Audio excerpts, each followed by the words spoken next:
Buenas tardes, yo soy Lila B., directora interina del Instituto México del Wilson Center y es un placer para mí darles la bienvenida.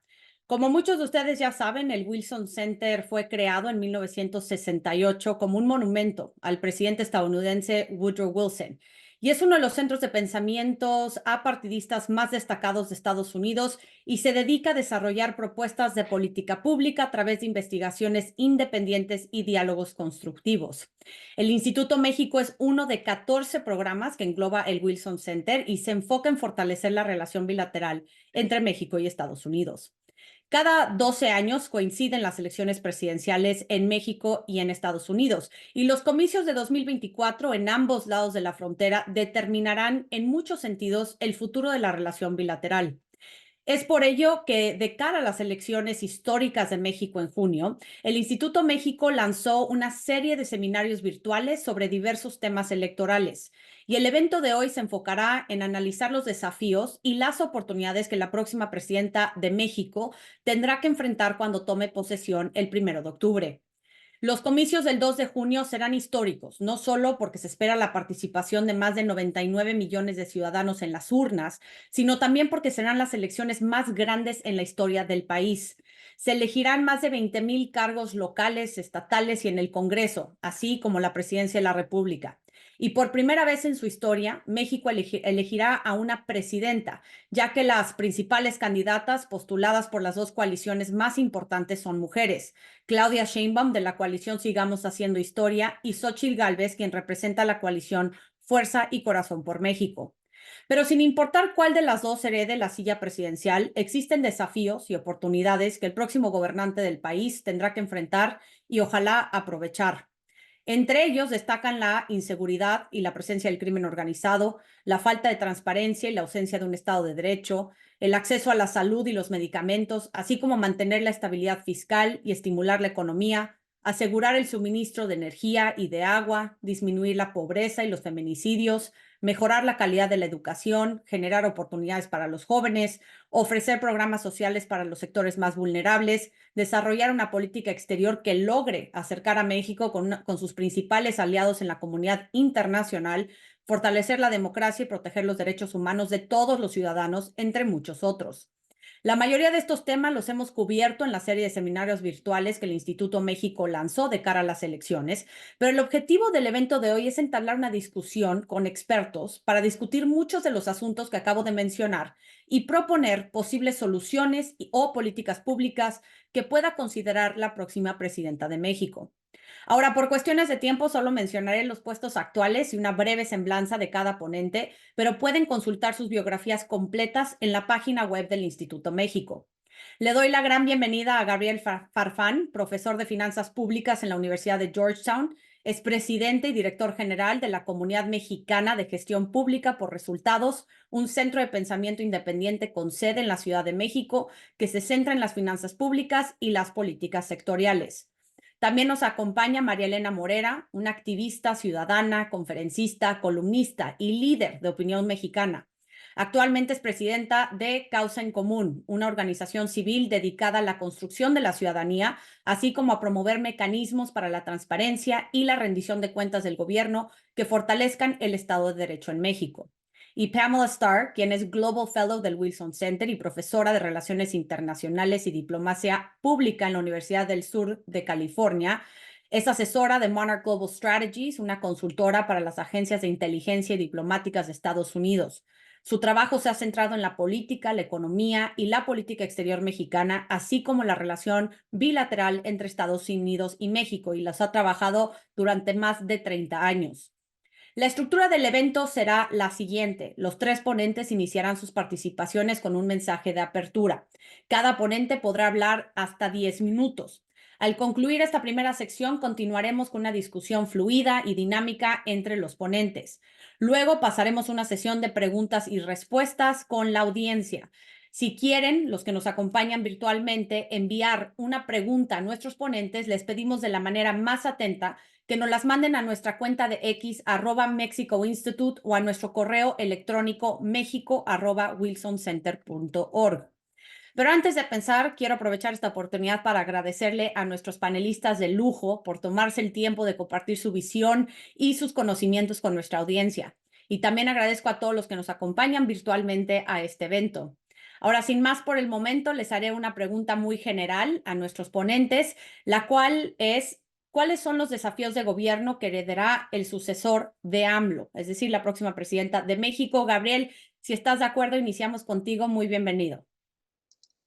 Muchísimas gracias, Lila, y felicito al Wilson Center y desde luego al Mexico Institute por hacer esta serie, que no va a ser solamente una serie muy ambiciosa sobre lo que viene. Siempre estamos ocupados con analizar la coyuntura, ¿no? De repente algunas cosas que nos escandalizan, pero yo creo que es un muy buen momento, es una excelente oportunidad para dialogar sobre lo que viene. Y la verdad es que he estado pensando en varias cosas de las que tú has dicho anteriormente. Es un conjunto de retos muy importantes. Uno de ellos va a ser desde luego algo que está en la agenda desde hace unos días y desde hace varios meses, que es el tema de las finanzas públicas y de la situación de Petróleos Mexicanos. Petróleos Mexicanos es una arteria, una columna vertebral del Estado mexicano desde por lo menos 1938, pero mucho más recientemente ha sido pues quien ha soportado la carga en buena medida de las finanzas públicas y de otros compromisos que tiene México. Entonces, creo que uno de los retos inmediatos será el tema de petróleos mexicanos y otro de los retos será al mismo tiempo vinculado mantener la estabilidad de las finanzas públicas y la estabilidad macroeconómica. Recordemos que uno de los mensajes iniciales de muchos analistas al inicio del sexenio era que pues venía el colapso de Pemex, que venía pues un momento de inestabilidad, pero creo que México ha logrado muchas cosas y una de ellas es que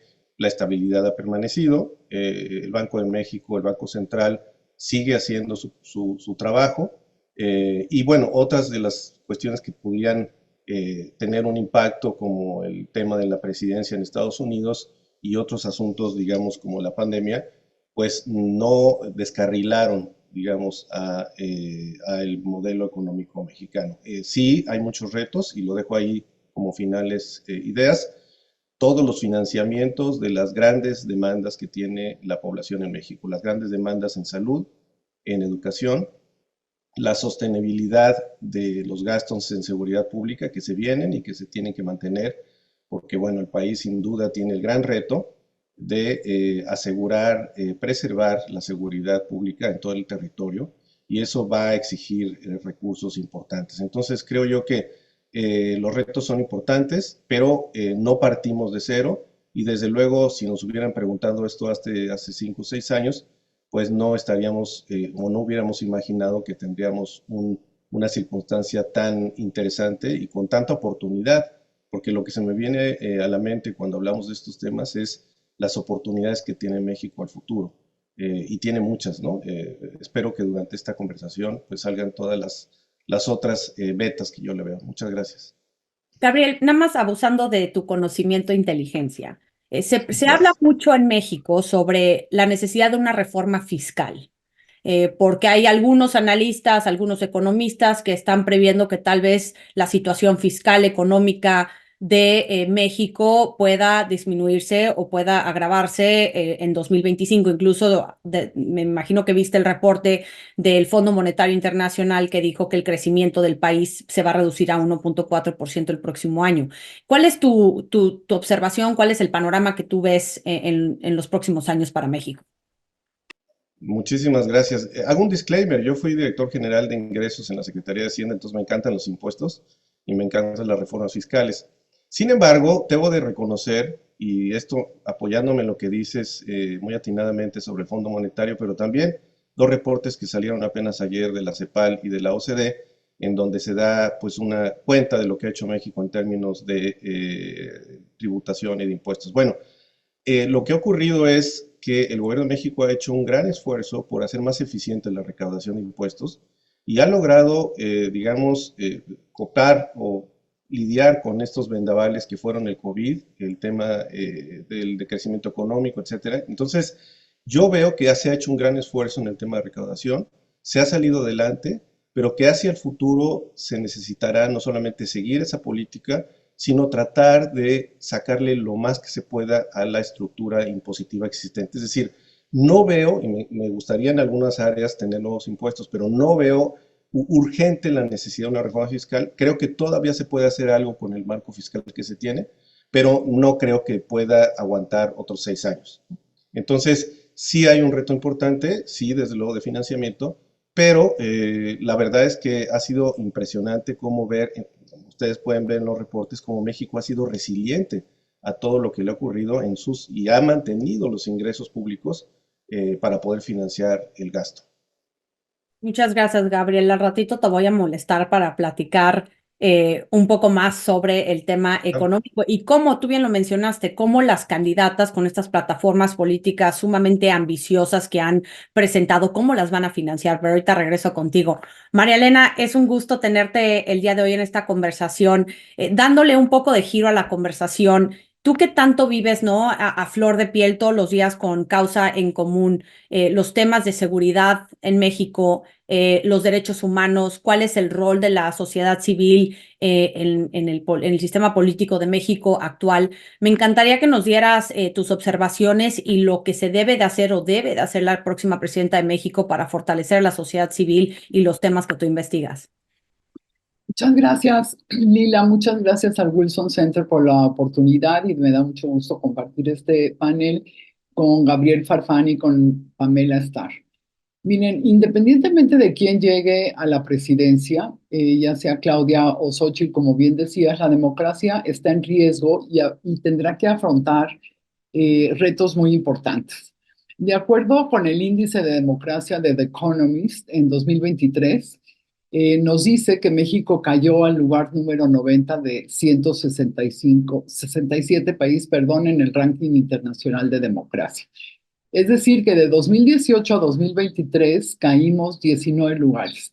Pero me parece que lo más importante que señala es que México se ha convertido en un régimen híbrido, en donde las prácticas autoritarias conviven con procedimientos e instituciones democráticas, y que esto está amenazando cada vez más con ganar terreno la parte autoritaria que la parte democrática. ¿No? Y con esto no quiero decir que antes fuéramos un ejemplo a seguir, pero sí creo que estamos a mucho mayor distancia de vivir en un Estado de Derecho. Y me explico a vuelo de pájaro con 7 puntos, ¿no? Y después, bueno, ya si tienen alguna duda o cómo resolverlo, también lo platicamos. El primer punto, perdón, es que se ha desdibujado la división de los 3 poderes, el ejecutivo, el legislativo y el judicial. Hay una gran concentración de poder en el ejecutivo, no solo simbólica, sino efectiva. Por ejemplo, respecto al legislativo, el presidente ha ordenado que no se cambie ni una coma de las iniciativas que él presenta y sus legisladores lo han cumplido al pie de la letra. Y entonces han pasado leyes que a todas luces son ilegales, ¿no? Sabiendo que se irán a procesos judiciales, amparos, acciones de inconstitucionalidad y que las van a perder. Pero eso no los ha detenido, ¿no? Entonces la pregunta es ¿por qué? Bueno, pues porque ha debilitado al Poder Judicial de la Federación, ¿no? Destaco las resoluciones judiciales que de forma abierta y deliberada no las acatan, ¿no? Por ejemplo, el caso de la sentencia de la Suprema Corte de Justicia sobre una acción de inconstitucionalidad, en la cual la Corte le ordena a la Sedena que debe regresar la Guardia Nacional a la Secretaría de Seguridad y Participación Ciudadana y salir de la Sedena. Sin embargo, el plazo se cumplió el 1 de enero de este año y hasta la fecha no ha habido ninguna acción de gobierno que nos diga que van a dar cumplimiento. Y además, por ejemplo, se ha dedicado a atacar en todas sus campañas al Poder Judicial en su totalidad, pero en particular a la Suprema Corte de Justicia, ¿no? En las mañaneras el presidente tiene expresiones deleznables en contra de ellos y en específico de la ministra Piña, ¿no? Al mencionar en repetidas ocasiones la inutilidad que tiene para él el sistema de justicia y pues repetir su frase célebre que no me vengan con que la ley es la ley. Con lo cual, debo decirlo, desgraciadamente, muchos mexicanos están de acuerdo. El segundo punto es la inestabilidad de las normas legales y la arbitrariedad de su interpretación. Para el presidente y para sus aliados, asumirse al margen y por encima de la ley es lo natural. En Causa en Común, desde que la fundamos, por ejemplo, nuestros temas siempre habían sido el estudio de seguridad y justicia con enfoque en fortalecimiento de las policías. Sin embargo, a partir de 2018, observando la actitud del presidente electo, decidimos abrir una nueva área de investigación, que es democracia, libertades y derechos, y tenemos un estudio en el que estamos asociados con Mexicanos contra la Corrupción y la Impunidad, al que llamamos Ilegalómetro. Fíjense, hasta el 30 de abril de este año, al menos hemos encontrado 356 acciones o omisiones del gobierno federal que están consideradas como ilegalidades, y las dividimos en 3 tipos de violación: a los derechos fundamentales, a nuestra democracia y a las reglas del sistema económico, ¿no? Y en estas 3 se categorizan salud, educación, seguridad, migración, medio ambiente, etc. El tercer punto es que ha condenado a los medios de comunicación, a los reporteros, a los líderes de información, a los académicos y a nosotras las organizaciones a tener una relación o de subordinación o de confrontación con la presidencia y en general con todo el gobierno federal, ¿no? La libertad de expresión ha estado en riesgo todos los días durante este sexenio, porque las mañaneras del presidente López Obrador han sido una plataforma para amedrentar y para difamar a las voces críticas a su gobierno, ¿no? En ellas el presidente exhibe, pues me parece que los rasgos más antidemocráticos de su particular estilo de gobernar. Su incomodidad con el pluralismo y la búsqueda por consolidar un poder reacio a sujetarse a la ética y a las leyes. Y pues el último ejemplo lo tenemos con lo que le ha hecho a María Amparo Pasar en la última semana, del cual pues ustedes deben conocerlo porque leí un comunicado que sacaron, el cual agradecemos. El cuarto punto es el debilitamiento o la desaparición de los órganos autónomos. ¿No? Tenemos, por ejemplo, al Instituto Nacional de Información, de Acceso a la Información, que al no poder desaparecerlo, lo desacredita cada vez que puede, le bajó los recursos y además lo dejó sin operar al girar la instrucción de no nombrar en el Senado a los 3 comisionados faltantes, hasta que la Suprema Corte de Justicia dio permiso que sesionaran solo con 4 comisionados, ¿no? Y además, pues tenemos muchas páginas de las instituciones de gobierno que no están actualizadas o que modificaron los formatos y son prácticamente inutilizables para hacer investigación. El segundo caso de destrucción institucional, pues desde luego que es el INE, ¿no? El Instituto Nacional Electoral, que quiso alterar las reglas electorales con 2 decretos. El primero, que modificó la Ley General de Comunicación Social, y para que pudieran los servidores públicos y en específico pues el presidente realizar promoción electoral. Y el segundo decreto es en el que querían eliminar múltiples órganos auxiliares del INE y con esto afectaban su autonomía y su independencia. La Suprema Corte declaró ambos inválidos.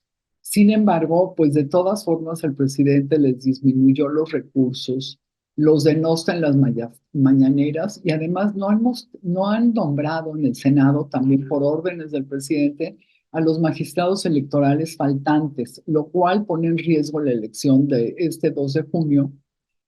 El quinto punto son los recursos públicos que los designan y los gastan de forma arbitraria.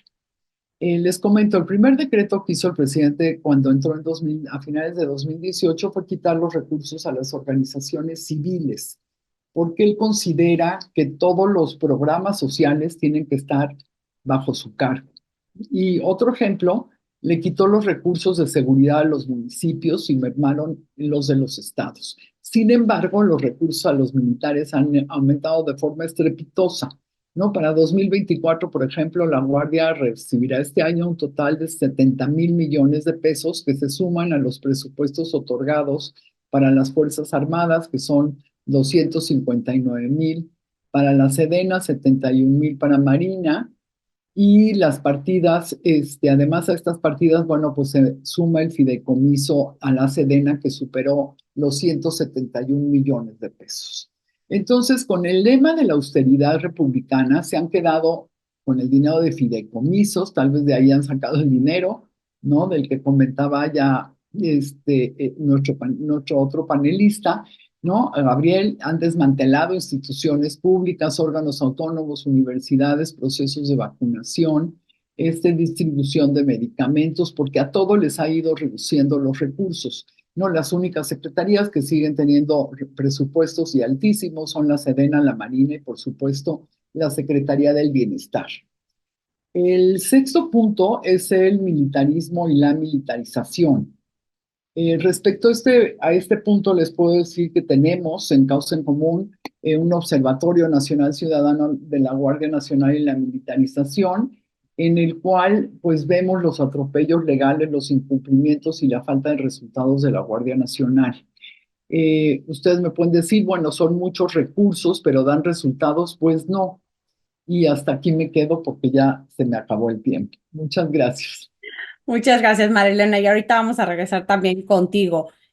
No sé si tuviste la oportunidad de ver un seminario virtual que tuvimos el martes, en donde tuvimos representantes de 5 organizaciones internacionales que son responsables de publicar reportes sobre la democracia y hablaron sobre muchos de los puntos que tú tocaste. Y sí, la tendencia en su mayoría va hacia la baja en cuanto a la calidad de democracia en México, aunque en ciertos puntos se quedó igual o empeoró o mejoró en otros, pero creo que la tendencia es esa. Pamela, voy contigo. Tú has comparecido ante el Congreso, has sido asesora para el Departamento de Estado de Estados Unidos, para la Secretaría de Relaciones Exteriores de México. Tú en realidad, ¿no? Conoces muy a fondo cómo es la relación bilateral. Te pregunto, ¿cuáles crees que vayan a ser los grandes desafíos para la próxima presidenta de México?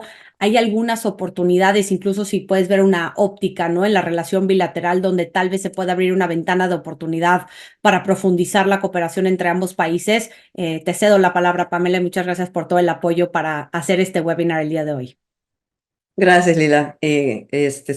Obviamente es un placer estar con todos ustedes hoy en este webinar. Déjame empezar con un hecho que es simplemente que todo lo que pasa en México importa a los Estados Unidos. Entonces, cuando pensamos en la relación bilateral, típicamente pensamos en los asuntos principales, migración, seguridad, economía. Pero todo lo que pasa en México importa. Entonces, para los Estados Unidos hay varios elementos hay varios retos que son más importantes que otros en la forma en la cual Estados Unidos ve a México.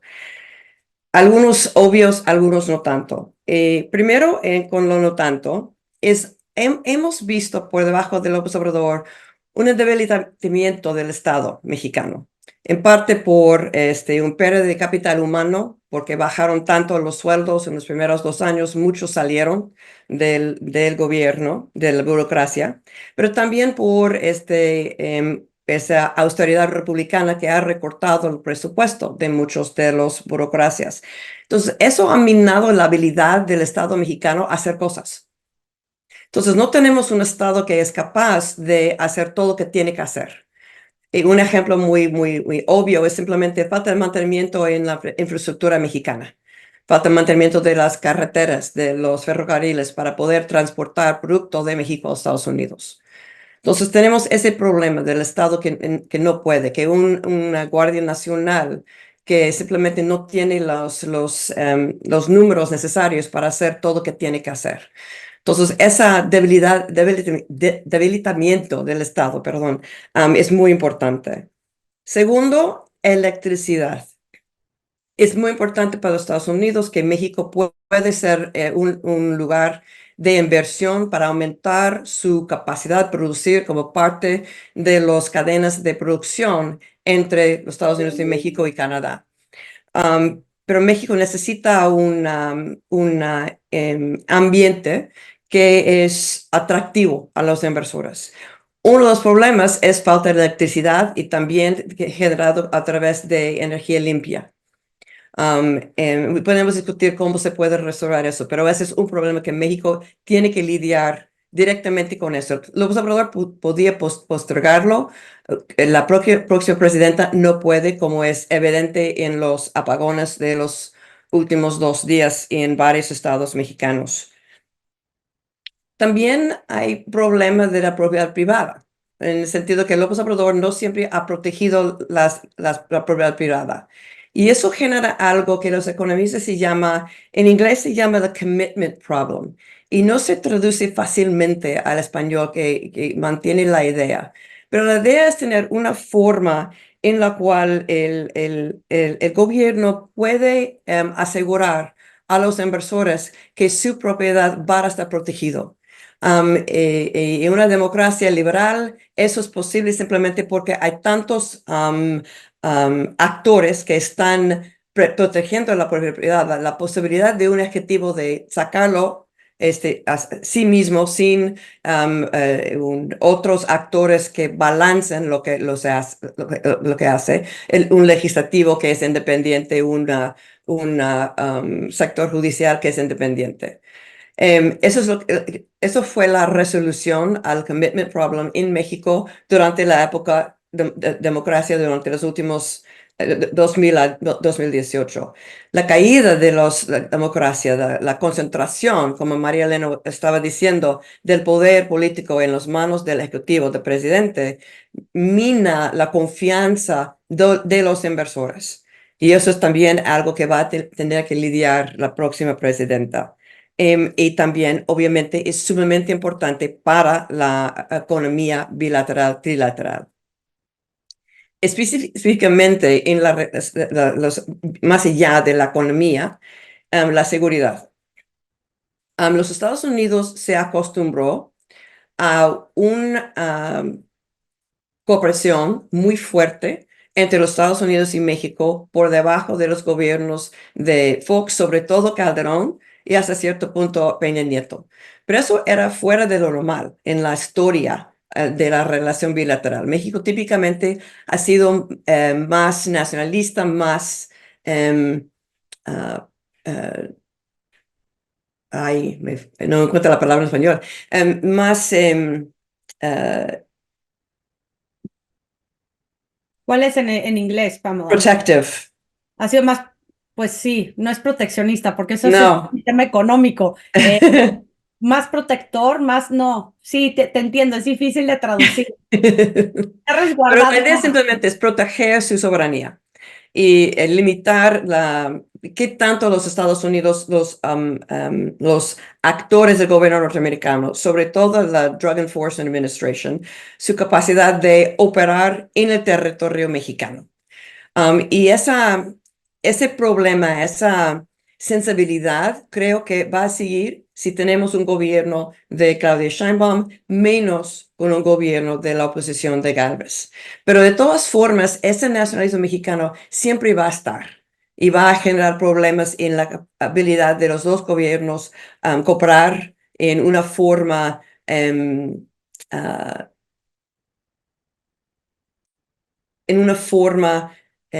efectiva que nos da la oportunidad de realmente atacar el problema del crimen organizado en México. Y por último, simplemente la relación en general ha sido más difícil con López Obrador que sus antecesores. Es más sensible, tiene un mayor tendencia a sentir ataques del gobierno norteamericano cuando, de hecho, en ocasiones en las cuales no está atacando a los Estados Unidos. Es como un puercoespino. Jeff Davidow, un ex embajador de los Estados Unidos, escribió un libro sobre México, Estados Unidos, y llamó México el puercoespino, porque siempre tiene sus espinos listos para dañar a los Estados Unidos, para proteger su soberanía. Y eso siempre va a estar más fuerte con un gobierno de Morena que un gobierno de oposición, pero siempre allá está. Y por parte de los Estados Unidos también depende de quién está manejando la política exterior, qué tan involucrado esté el Congreso norteamericano y quién va a ser el presidente de los Estados Unidos. Entonces, en general, hay muchos retos para profundizar nuestra cooperación bilateral, pero también, como se supone que vamos a discutir más adelante, hay oportunidades también para mantener la cooperación, que es inevitable. No tenemos de otra, tenemos que cooperar.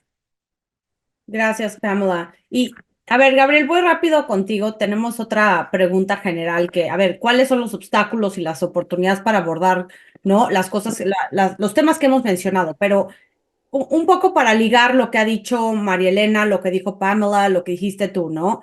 Lo acaba de mencionar Pamela, lo que pasa en México afecta a Estados Unidos y en un momento en el cual México se posicionó como el primer socio comercial de Estados Unidos el año pasado, con este fenómeno de nearshoring y de la inversión extranjera directa. Me gustaría hacerte una pregunta, ¿no? Y yo a veces digo que el nearshoring que hemos tenido, la inversión que ha tenido México hasta el momento ha sido a pesar de AMLO, ¿no? No por AMLO. Es decir, las condiciones, si México tuviera mejores condiciones, ya lo mencionó Pamela, electricidad, lo mencionó María Elena, todos los temas democráticos, porque creo que los inversionistas al final del día pues quieren tener una cierta certidumbre legal, las reglas del juego muy claras, que no haya inseguridad a sus inversiones, que tengan acceso a la energía. Vamos, ¿tú cómo ves el papel del nearshoring, ¿no? Con México ahorita, con la próxima presidenta, ¿hay más oportunidades, hay más desafíos con la revisión hacia el 2026? Me encantaría saber un poco tu visión hacia adelante en ese aspecto para México. Muchísimas gracias. La verdad es que México ha cambiado radicalmente en algunos aspectos que hacen que el nearshoring pueda tener mucho mayor poder. Me voy a tratar de detener para ser un poquito más analítico y tomar un poquito más de tiempo en esto. Los salarios en México se han recuperado de una manera muy importante. El salario mínimo ha crecido históricamente, ¿no? Había quedado prácticamente hibernando por décadas hasta que en este gobierno se ha más que duplicado. Desde luego que el salario mínimo no es el principal componente de la estructura de salarios ni del empleo en México, pero ha ayudado muchísimo a recuperar el ingreso y por lo tanto ha podido fundamentar o básicamente fortalecer una economía de consumo en donde el consumo interno es el principal motor de la economía en los últimos meses. Si nosotros vemos históricamente, el consumo por momentos había sostenido el crecimiento económico, pero con la recuperación del salario mínimo, con la recuperación del salario en general, más empleos formales, eso ha hecho posible que esta masa, digamos, salarial apoye el consumo y apoye el mercado mexicano como algo muy atractivo para Estados Unidos. No es un tema estrictamente político, yo entiendo que hay, desde luego, cuestiones migratorias, políticas, ¿no? Pero en el tema estrictamente económico, no solamente México desplazó a Canadá y a China como el primer pues, socio comercial, el primer exportador, sino que también las importaciones de México desde Estados Unidos han sido muy potentes. Particularmente esto se ha notado a partir pues, del aumento del valor del peso, ¿no? De la fortaleza del peso, que permite que una gran cantidad de personas, personas físicas y morales, puedan importar una gran cantidad de bienes que sirven al consumo, desde luego, a la formación de una clase o de una nueva clase media, pero también para que las empresas mexicanas puedan importar insumos que de otra manera no serían tan baratos, ¿no? Entonces, esto ha liberado una gran cantidad de posibilidades para que empresas mexicanas puedan importar particularmente bienes de capital e incorporarlos a sus procesos de producción. Similar a esto ha sido el tema, por ejemplo, de los proyectos que han generado muchísima debate, muchísima polémica, pero uno que ha pasado inadvertido, por ejemplo, ha sido el canal interoceánico, ¿no? El canal que se está construyendo, que va muy avanzado, que ya tenía un avance importante, pero que en un entorno en donde tienes a un canal de Panamá pues muy complicado por el tema del cambio climático, etcétera, ha reducido el comercio a través del canal de Panamá de una manera increíble. Bueno, opciones como el canal interoceánico ha sido o será, digamos, algo muy apoyador para la economía global y para la economía de México. Similar a esto, puedo decir que muchas inversiones en infraestructura se están dando a nivel estatal en el norte de la República y también veo que una gran cantidad de empresarios, pequeños, medianos, grandes empresarios, están poniendo los ojos en la capacidad de almacenamiento y digamos, la construcción, para ponerlo, digamos, con un ejemplo concreto, la construcción de muchas bodegas, ¿no? Muchos parques industriales que favorecen, digamos, pues la capacidad de absorción del sector exportador e importador. Y si me lo permiten, haría un comentario muy sencillo, muy rápido, pero sí muy interesante, creo yo que es importante decirlo, en el tema de las finanzas públicas y en el tema, digamos, de estos ajustes que se han llamado austeridades, ¿no? Yo desde hace muchos años vigilo el comportamiento del presupuesto. La comunidad mexicana pues hace análisis muy concretos sobre esto. El mismo Wilson Center el año pasado, según recuerdo, finales del 2022, publicó un artículo mío de análisis sobre el tema de la austeridad presupuestal. Y la verdad es que yo he sido muy, muy duro evaluando al gobierno presente y no he encontrado características distintas a las que se hayan dado en otros sexenios. Si nosotros vemos las modificaciones que hizo el presidente Peña Nieto y por lo menos 8 presidentes previos a él, desde 1970, la verdad es que los cambios que ha hecho el presidente López Obrador pues no son distintos a los demás presidentes. Es sorprendente esto y con muchísimo gusto les puedo dar el último libro que hice y el que estoy preparando actualizado con el sexenio actual, pero la verdad es que el diseño de la presidencia en México permite que haya una gran movilización de recursos que muchas veces pasen inadvertidos y que muchas veces se sientan como excepcionales, pero en realidad esto viene de mucho atrás. Si es un problema o no, ese ya es, digamos, otra discusión. Pero creo que la presidencia de López Obrador pues, no sería distinta en este aspecto del tema presupuestal. Y por último, una cosa que es bien importante, creo que a veces se olvida, es que, por ejemplo, la presidencia de Peña Nieto, estábamos acostumbrados los mexicanos a que pidiera al Congreso 3.500 millones de pesos de gasto, y normalmente se gastaba el doble o más, es decir, llegaba a los 7-8 mil millones de pesos en un año fiscal. Bueno, el presidente López Obrador empezó, quizás alineado con este tema de la austeridad, a no pedir tanto dinero y digamos, estábamos hablando de 500 millones, bajó de 7.500 a 500 millones de pesos y ha ido a la baja, es decir, estamos sobre menos de 300 millones asignados a la oficina del presidente y nunca se ha pasado, digamos, del límite del Congreso. Al contrario, se ha gastado menos de lo que el Congreso le autoriza. Entonces, no solamente pasamos de un tema de magnitudes en términos de gasto asociados a la presidencia infinitamente menores, sino además estamos en un entorno en donde lo que se dice que se va a gastar pues se gasta menos incluso, ¿no? Claro, es una cosa que podemos hablar de otros rubros de gasto que sí han sido muy polémicos y que sí han sido muy complicados, pero matizando un poco el hecho de que sea excepcional esta presidencia en el tema estrictamente de presupuesto. Qué interesante lo que dices, Gabriel, porque de cierto sentido, o sea, si bien entendí lo que dijiste, es que no hay como una diferencia abismal entre lo que hizo presupuestariamente el presidente Peña Nieto con lo que hizo el presidente López Obrador. Que entonces ahí pones en duda, ¿no? Lo que dice la austeridad republicana en cuanto a los gastos y demás, porque si es parecido a lo que hizo Peña, se abre como un punto de discusión interesante ahí también, que ahorita lo podemos discutir. María Elena, viendo cómo podemos abordar, solucionar, ¿no? Todos los desafíos que tú bien delineaste en tu última participación.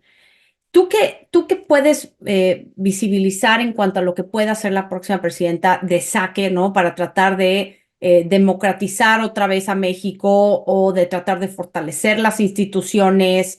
Te lo pregunto porque, claro, estamos enfocados en esta elección en la presidencia, pero sabemos que lo que pasa en el Congreso va a ser sumamente importante para marcar la pauta de qué va a poder hacer la próxima presidenta de México. Y siempre se me hace interesante resaltar que dependiendo de cómo quede el Congreso, ese mes de septiembre al 1 de octubre, pues va a ser clave, podría ser clave para el presidente López Obrador, quien ha dicho que quiere aprobar muchas de las reformas constitucionales que ya presentó al Congreso de la Unión.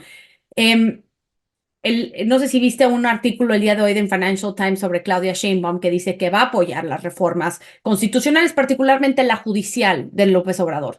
Parece que Xóchitl y su campaña sería un poco diferente en cómo van a abordar estos problemas, pero bueno, te hago una pregunta general de cómo se podría empezar a solucionar este tema o si se podría agravar en ciertos sentidos.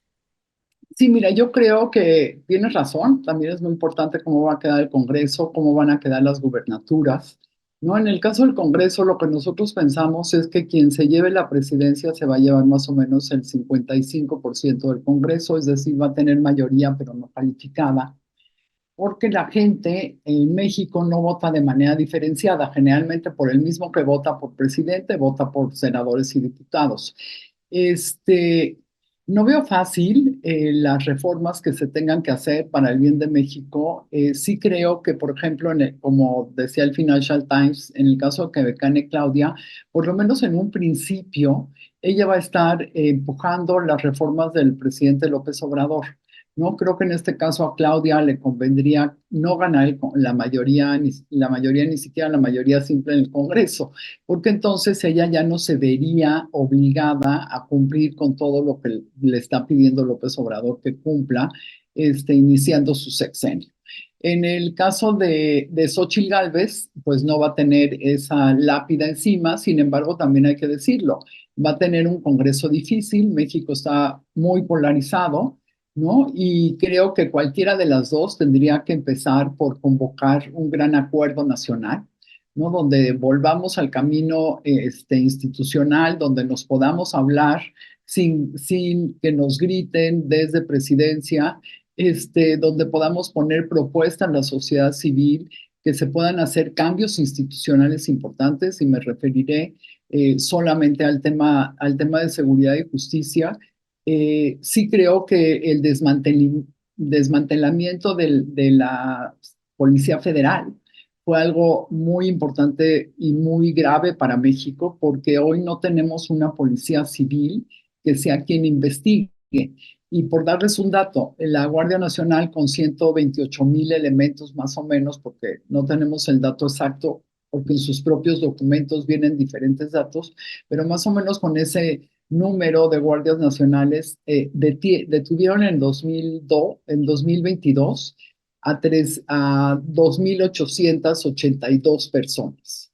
Esto quiere decir que nos cuesta un gasto millonario el detener una sola persona, porque se requieren alrededor de 34 guardias nacionales, además de paseos en helicóptero, de investigadores, o sea, un gran número de personas para detener a un solo presunto criminal.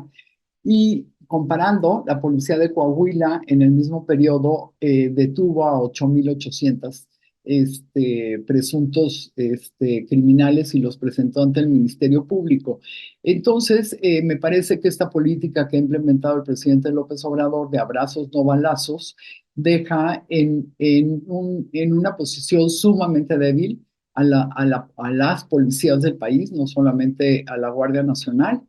Y el siguiente presidente va a requerir, por supuesto, tener una voluntad de hierro para volver a formar una policía de investigación, ya sea que se haga dentro de la Guardia Nacional o que se haga una nueva policía federal, donde realmente se investiguen los delitos, y fortalecer al Ministerio Público para que el Ministerio Público pueda formar buenas carpetas de investigación. Nosotros tenemos pues toda una serie de propuestas en política pública y en fortalecimiento institucional de seguridad y justicia, ¿no? Y en esto pues también mencionamos el tema, la dificultad con Estados Unidos, ¿no? En cuanto al crimen organizado, el tráfico de fentanilo y el tema de migración, ¿no? Creo que esos tres temas pues desgraciadamente nos unen a los dos países, además de muchos temas buenos en otras áreas, pero en el caso de seguridad y justicia no. Y creo que aquí tendrá que cambiar México su política de seguridad, pero me parece que Estados Unidos también tiene que repensar su política de seguridad respecto a las bandas criminales en México. Llevamos 30 años que nos piden que detengan a los líderes de las bandas criminales. Sin embargo, pues esto ha sido como una hiedra, ¿no? Según investigaciones de AC Consultores, el 81% de los mexicanos viven en algún territorio de la República donde hay crimen organizado, y esto es porque las bandas criminales pues se han expandido, ¿no? Y no ha habido un control de ellas. Entonces sí creo que tiene que haber un cambio, por supuesto, del lado de México también, en cuanto a romper las finanzas públicas de todos estos criminales. También tiene que haber un tema muy estricto en el tema de inteligencia, ¿no? Porque, por ejemplo, en el tráfico de fentanilo, pues se podrán llevar a Estados Unidos alrededor de, no sé, de 5 toneladas de fentanilo, que no es nada. ¿Cómo las localizas si no tienes un sistema de inteligencia súper fuerte? ¿no? Y en el tema de migración, pues también ha sido muy grave. México ha perdido la forma en que era, que siempre pues los migrantes pasaban por México sin tantos tropiezos, ¿no? Ya habíamos venido teniendo tropiezos desde los 2 sexenios anteriores. Sin embargo, ahora el tráfico de los migrantes por México es sumamente peligroso, porque los atacan las bandas criminales, pero también los ataca el Instituto Nacional de Migración, que por cierto también está en manos de militares. Entonces creo que pues va a tener eso, y también sea la que sea que llegue, se va a tener que repreguntar si lo que quiere es seguir con la militarización o no seguir con la militarización, ¿no? Entonces me parece que hay muchos temas ahí que ninguna de las dos se ha pronunciado como muy fuertemente en cuál va a ser su política pública, ¿no? Cómo va a lidiar si llega Trump o si se queda Biden. Y creo que estamos en un momento de gran incertidumbre, pero bueno, también, como en todos los momentos de cambios como estos, pues también son oportunidades para mejorar. Gracias, María Elena. Pamela, te hago la misma pregunta de cómo abordar los desafíos que tú mencionaste y te haría una más particular sobre este tema de seguridad que tú mencionaste de la DEA, ¿no? Si recordamos, una de las primeras medidas que hizo Andrés Manuel López Obrador fue pasar la reforma a la Ley de Seguridad Nacional, que limitó la actividad de agentes extranjeros en México, incluso les retiró la inmunidad diplomática. Vamos, como que fue una señal, un símbolo de cómo él veía ya la cooperación de las agencias de México con Estados Unidos. Y creo que algo que tocó María Elena en cuanto a la militarización, si va a seguir, si van a seguir metidos los militares en la cuestión de seguridad pública, también complica mucho la maniobra que tengan las agencias estadounidenses para poder relacionarse con sus contrapartes mexicanas. Me encantaría saber un poco tus soluciones, políticas públicas, mejores prácticas que se puedan implementar, y también saber cómo se pueden solucionar los desafíos que tú mencionaste al principio de tu ponencia. Sé que te estoy diciendo que por favor solucionen los problemas de México, pero bueno, una tarea muy sencilla, Pamela. Pues iba a empezar con la democracia, pero como hablaste de la seguridad, primero creo que no hay de otra que los militares en el corto plazo en la lucha contra el crimen organizado. Simplemente es la única cosa que tiene México. Ya no tiene policía federal. Lo que hay que hacer es aumentar las capacidades de la Guardia Nacional, aumentar la calidad, su actuación, más bien como policía que como militares, y aumentar el número de la Guardia Nacional que tiene México para poder lidiar tanto con migración como con la situación de seguridad. Y la relación entre los Estados Unidos y México siempre es difícil balancear los intereses burocráticos de los actores al lado americano con los intereses de México, sobre todo la DEA. La DEA quiere hacerlo todo solo. Y no quiere realmente mucha cooperación de los mexicanos. Tiene que actuar con los mexicanos, bueno, entonces lo hacemos. Pero ellos prefieren ser los que están encargados de todo. Y eso simplemente no funciona bien en México. Y creo que apenas están aprendiendo eso por consecuencia de haber estado casi excluido de México en su capacidad de actuar durante el sexenio de López Obrador. Digo casi porque han operado, pero en unas formas muy, muy limitadas y no muy obvios, y ellos no toman el control de las operaciones, son los mexicanos. Seguridad es una área donde tenemos que encontrar la forma de cooperar más, pero va a ser obviamente difícil, porque del lado mexicano tenemos ese problema de capacidad de las fuerzas de la Guardia Nacional, pero del lado americano también tenemos enormes incapacidades. Su capacidad de limitar el flujo de armas de Estados Unidos a México. Simplemente no hay forma de hacerlo como esté la política norteamericana hoy día. Entonces, de los dos lados tenemos mucho que hacer, tratar de cooperar mejor y también, como dijo Marilene, cambiar también la política. No es una política de kingpin strategy, típicamente de tratar de arrestar a los líderes de los carteles, sino enfocar más en los rangos medianos y también en el dinero, el financiamiento. Entonces, eso es la seguridad. Lo más difícil de todo, sin duda alguna, en incorporar en Estados Unidos y México es la parte de la seguridad. Pero también tenemos la parte de inmigración.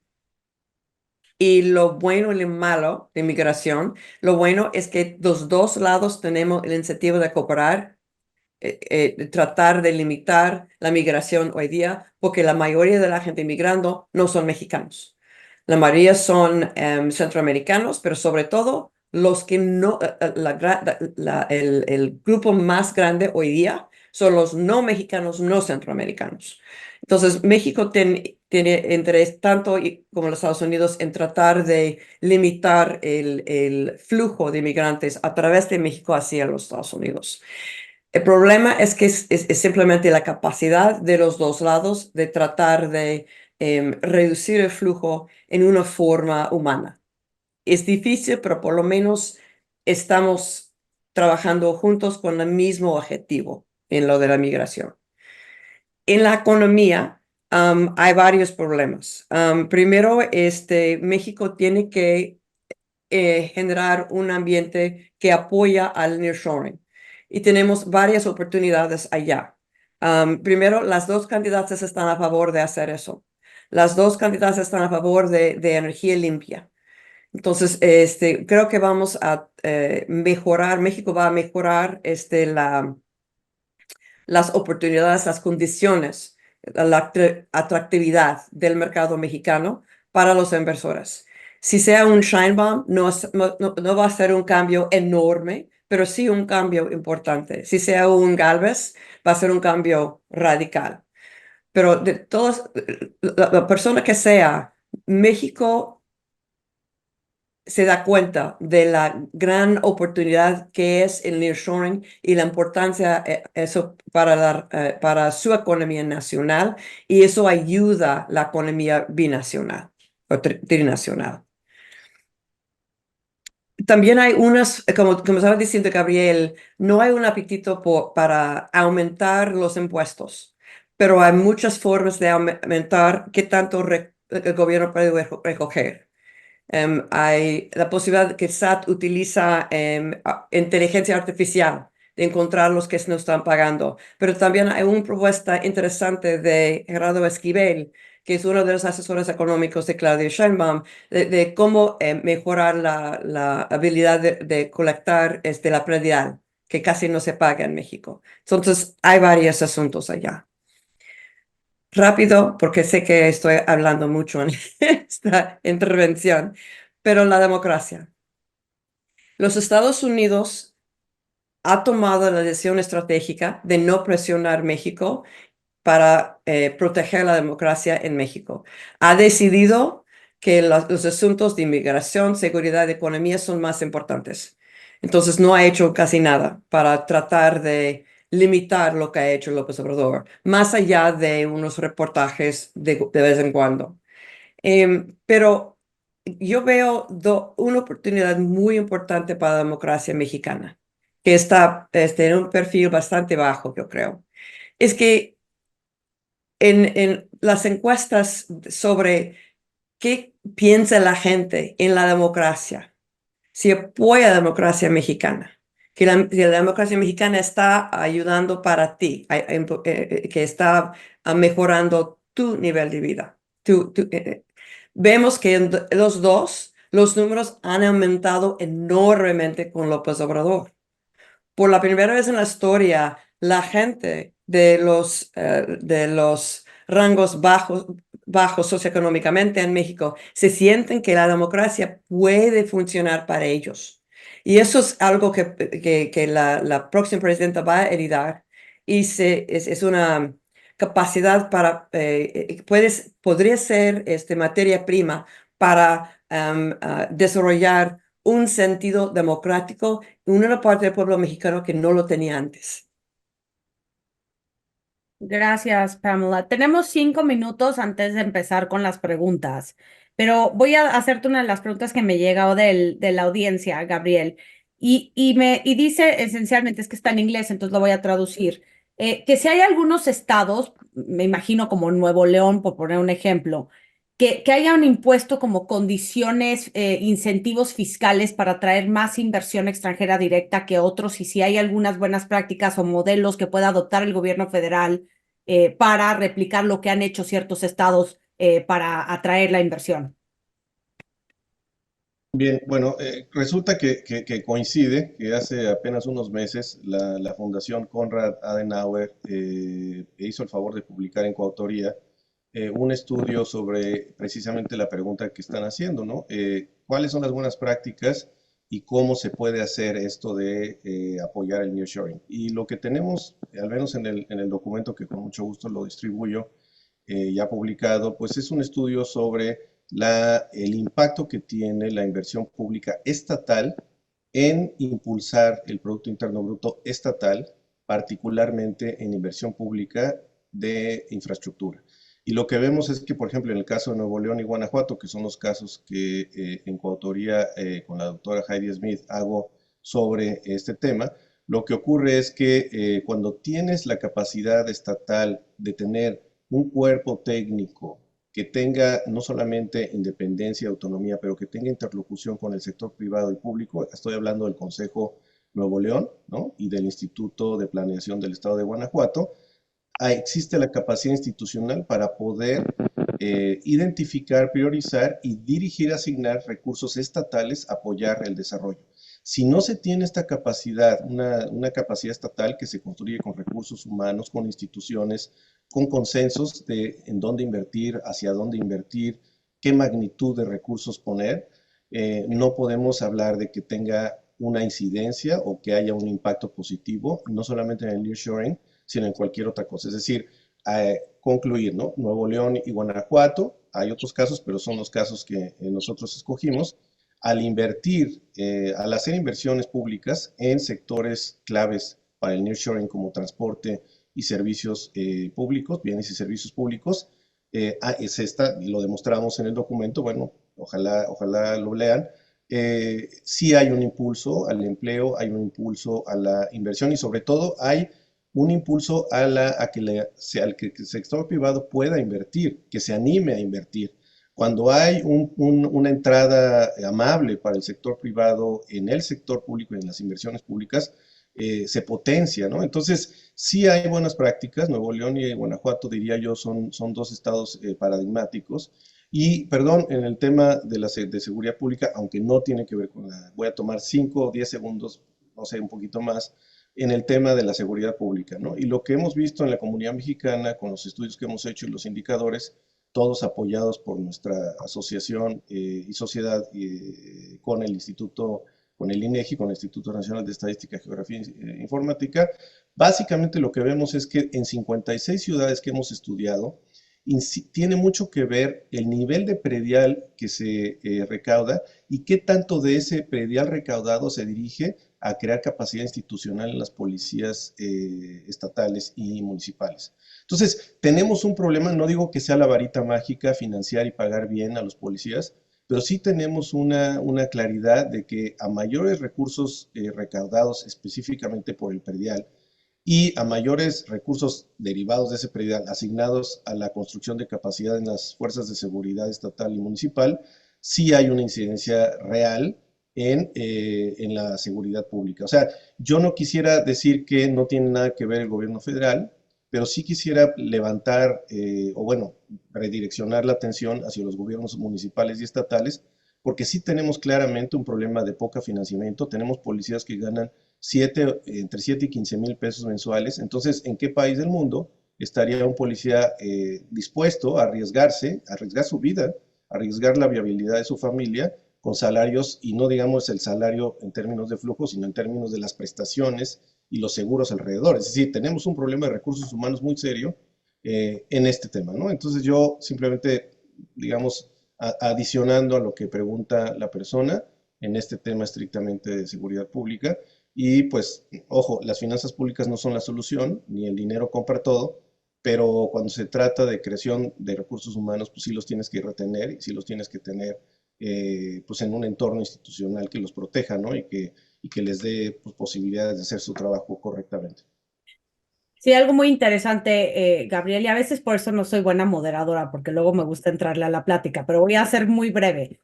Con el tema de aumento de salario y de sueldo que mencionaste para los policías, sin duda es un factor sumamente clave, ¿no? Para mejorar el tema de su labor. Pero creo que también acompañado de eso tiene que haber un reconocimiento de la comunidad, de la ciudadanía, de que respetan, de que hay cierto honor con ser policía. Yo trabajé en la PGR y me acuerdo que esto era mucho de los temas que trataban de trabajar en ese entonces y ¿no? Entonces creo que va ligado con eso, pero sin duda el tema del sueldo tiene que ser mucho mejor para gente que arriesga su vida todos los días.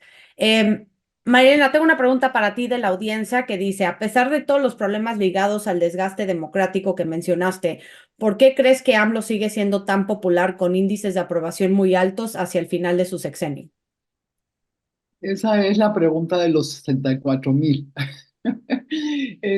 Mira, yo creo que tiene que ver con muchas cosas. Gran parte de la población estaba harta de los gobiernos anteriores donde se exhibía corrupción y no había una solución. Y el presidente vino a traerle una esperanza a la gente, una esperanza en que iba a vivir mejor, en que los ricos ya no iban a ser ricos y los ricos iban a ser ellos, etcétera, etcétera. Esto no se vio cumplido, sin embargo, lo que sí es cierto es que la gente mantiene esa esperanza y un enojo con los gobiernos pasados. Y por ejemplo, el presidente ha construido un fenómeno muy interesante. La gente no está de acuerdo con sus políticas públicas en seguridad, sin embargo, sí lo aprueban a él, ¿no? El presidente tuvo la habilidad de separar su persona de sus políticas públicas. Me parece que otro punto importante también, y hay que decirlo, es que el presidente pues utiliza 2 o 3 horas diarias del tiempo público para hablar sobre él, ¿no? Para hablar sobre lo que él quiere posicionar y en ese sentido lo hace muy bien. Entonces creo que así como no ha gobernado bien, yo creo que por lo menos en los temas de seguridad, justicia y democracia no. Escuchando a Gabriel, pues sí, sin duda el tema de economía va bien, pero en los temas que nosotros vemos, yo no te podría decir que ninguno vaya bien, ¿no? Un día me preguntaban, bueno, es que no es posible que a otros presidentes les hayas exigido y también reconocido y a este no le reconozcas. Entonces me puse a buscar qué reconocerle. En seguridad y justicia no encontré nada. Encontré en el tema del salario mínimo, que desde luego coincido con Gabriel, que haber aumentado el salario mínimo ha sido muy importante, aunque también la canasta básica ha subido muchísimo, pero la gente quiere dinero en el bolsillo, ¿no? Otro tema que también le tiene muchos adeptos es que los programas sociales los transformó en dinero directo a la gente, que aunque no se da la cantidad de dinero que dice el gobierno que da, porque lo han investigado organizaciones, que a mucha gente en realidad no le llegan esos recursos, a quienes les llegan, pues sí están muy contentos de que les lleguen, ¿no? La gente no piensa que un día se va a enfermar y que entonces va a necesitar un seguro popular. La gente piensa en que en el día a día necesita ese dinero y se lo va a gastar. Entonces, pues creo que todo eso es lo que lo sigue haciendo, pues muy poderoso y que la gente lo siga queriendo. Gracias, Marilena.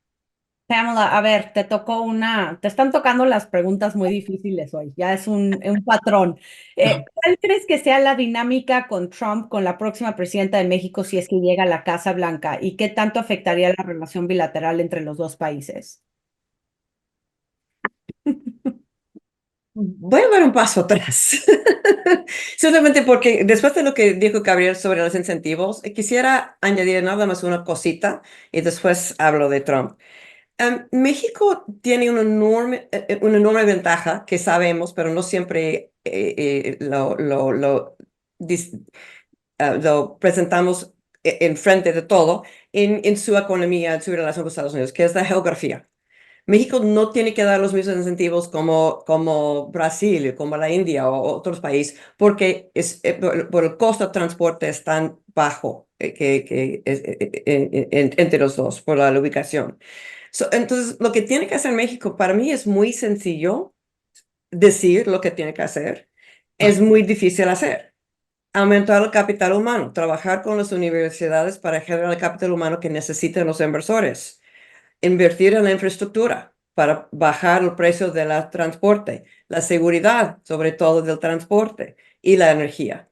Si hace todo eso, no veo la necesidad de incentivos. Y de hecho, en un incentivo de Nuevo León, poder traer una versión que iba a ir a Guanajuato, ahora va a Nuevo León, no necesariamente lo va a traer a México. Y creo que es importante que pensamos en eso, porque muchas veces pensamos que los incentivos de los impuestos son los más importantes para atraer la inversión, y no siempre es así. Ahora Trump. Obviamente, Trump es un gran incógnita en la relación bilateral. Donald Trump es el gran problema, el problema más grande que va a haber en la relación de Donald Trump es que no es predecible. Él puede cambiar de mente muy rápido. Muchos dicen que depende de la última persona que habló con él, su posición en un asunto. Es un poco extremo porque sí tiene unas posiciones muy claras como su oposición a los migrantes, su tendencia de no valorar la relación con México. Primero, en la seguridad. Sin duda alguna va a tener una tendencia a utilizar la fuerza. Lo ha dicho muchos de sus apoyantes en el Congreso. Él lo ha dicho también porque los Estados Unidos no puede usar su poder militar para resolver el problema. Una vez que entra al problema, va a ver que no es una solución obvio, porque utilizar la fuerza implica que lo más probable es que México deje de cooperar. Y también no es una solución, no es igual una guerra como lidiar con crimen organizado. Entonces va a tener que suavizar la posición, pero sin duda alguna su sesgo va a ser más fuerza que un gobierno de Joe Biden. En la migración no va a tener nada de tolerancia. Lo que va a hacer de nuevo es cerrar la frontera e insistir que México acepte a todos los que no entran a México.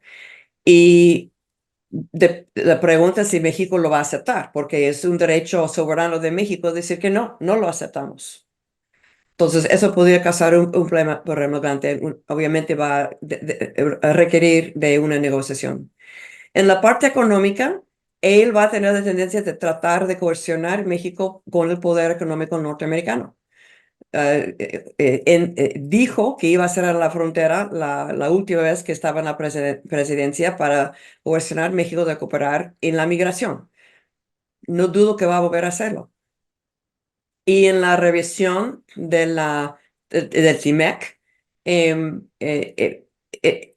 hasta cierto punto va a ser difícil para él decir que es un desastre porque es el mejor tratado de libre comercio que jamás ha habido en el mundo, ¿no?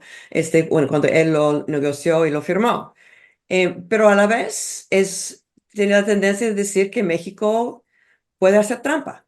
Y de hecho ha dicho que México ha robado 31% de los trabajos en el sector automotriz en los Estados Unidos, que es completamente falso, pero lo está diciendo. La relación va a ser mucho más complejo con un Trump que un Biden. Pero aún siendo un Joe Biden, la relación va a ser más complejo que en el pasado, porque los problemas son más grandes y más difíciles de resolver. Gracias, Pamela. Tenemos un minuto para que cada uno dé las últimas palabras y ya cerramos. Gabriel, empezamos contigo, así que otra vez, gracias por estar aquí y te escuchamos. Pues muchísimas gracias. Yo creo que la verdad lo que ha ocurrido en este sexenio, en lo que a mí me toca y en lo que me dedico, es realmente impresionante. tuvimos una crisis económica de la magnitud del 29 o mayor a la de la magnitud del 1929. Muchos países lo sufrieron, pero México no solamente lo superó, claro, con costos, pero desde estrictamente financieros, logró salir de ese tema, superó en poco tiempo el problema del crecimiento económico y lo hizo sin aumentar la deuda de manera muy importante como la mayoría de los países en América Latina y en el mundo, sin introducir ningún impuesto nuevo, ¿no? Con ahorros internos, con una gran austeridad, y además de eso, logró hacer o llevar a cabo proyectos que podrán ser algunos polémicos, pero son los más importantes en muchas décadas en el sureste del país. O sea, no hay ninguna, en los últimos 50 años no ha habido esas inversiones. Entonces yo creo que sí es importante reconocer que México tiene estabilidad económica, tiene estabilidad financiera, y que el hecho de que dos mujeres, posiblemente una mujer, y es casi seguro que una mujer llegue a la presidencia, pues es algo que debemos de celebrar, y es algo que además ocurre en un entorno de estabilidad y de muchos consensos. Lo dejo ahí nada más. Gracias, Gabriel. María Elena, un minuto, por favor. Sí, mira, nada más primero decir, porque me quedé pensando en lo que dijo Gabriel y me parece importante.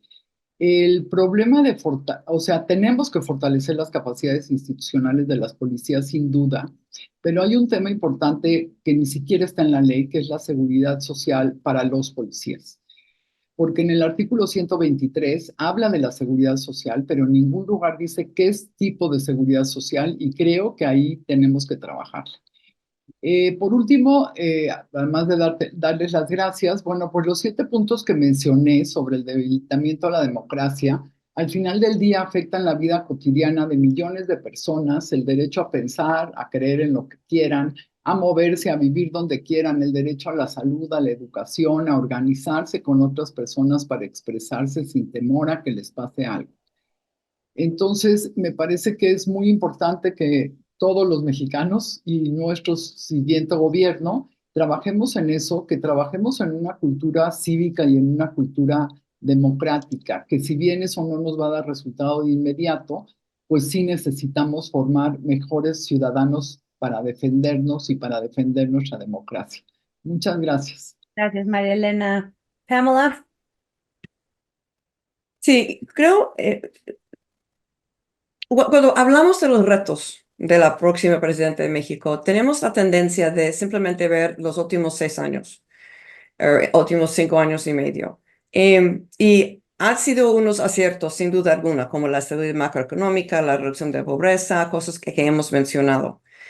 Pero muchos de los retos de los cuales estamos hablando no tienen su fundación solamente o sus bases solamente en el sexenio de López Obrador. Tiene sus bases mucho más profundas en la historia mexicana. Entonces son retos generacionales. La seguridad no es nada nuevo. México siempre ha tenido mucha violencia, sobre todo en las áreas rurales y los municipios pequeños. Y siempre ha tenido mucho crimen. Entonces, eso es obviamente un problema mucho más serio, mucho más profundo y diferente que antes. Pero tener problemas de seguridad no es nada nuevo. Tener una jerarquía socioeconómica y una inequidad enorme que ha mejorado un poquito por debajo del López Obrador, pero también es un reto generacional que México tiene que lidiar con eso. El Estado de Derecho. México jamás ha tenido un Estado de Derecho. Yo diría que tiene más Estado de Derecho hoy día que antes, simplemente por el TEMEC, porque hay un área de la economía que está, que tiene sus leyes en el tratado que todos que están operando en esta área de la economía tienen que respetar. Y por último, esta relación con los Estados Unidos. Es una relación estable hoy día, que da una oportunidad a la próxima presidenta, pero es una relación que siempre va a estar caracterizado por una falta de confianza por parte de México hacia los Estados Unidos, simplemente por la diferencia del poder entre los dos países. El lado norteamericano, por la misma diferencia de poder, siempre va a tener algo de una tendencia de saber la tendencia de querer decirle a México cómo México debe de portarse, en vez de tratar de entender o aprender de México en unas cosas o encontrar unas soluciones en una relación realmente de dos países equitativos.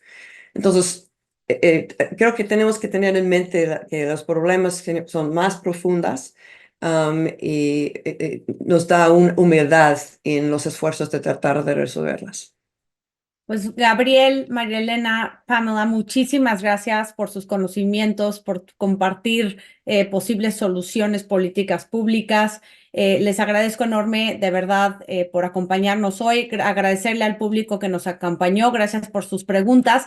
Y solamente decirles que el próximo seminario virtual de la serie del Instituto México sobre las elecciones en México se llevará a cabo el 20 de mayo para analizar el tercer debate presidencial. Ya tenemos confirmados a los representantes de las 3 campañas presidenciales. Estará Gabriela Cuevas de parte de la campaña de Claudia Sheinbaum. Tendremos a Enrique de la Madrid de parte de Xóchitl Gálvez y a Laura Ballesteros de parte de Movimiento Ciudadano. Va a ser de 3 a 4:30 de la tarde, hora del este, de 1 a 2:30, hora de la Ciudad de México. Ojalá que nos puedan acompañar, se pueden registrar en nuestra página web y de nuevo muchísimas gracias a los 3 por acompañarnos, por todo lo que nos compartieron y espero verlos a todos muy pronto. Muchas gracias y hasta luego.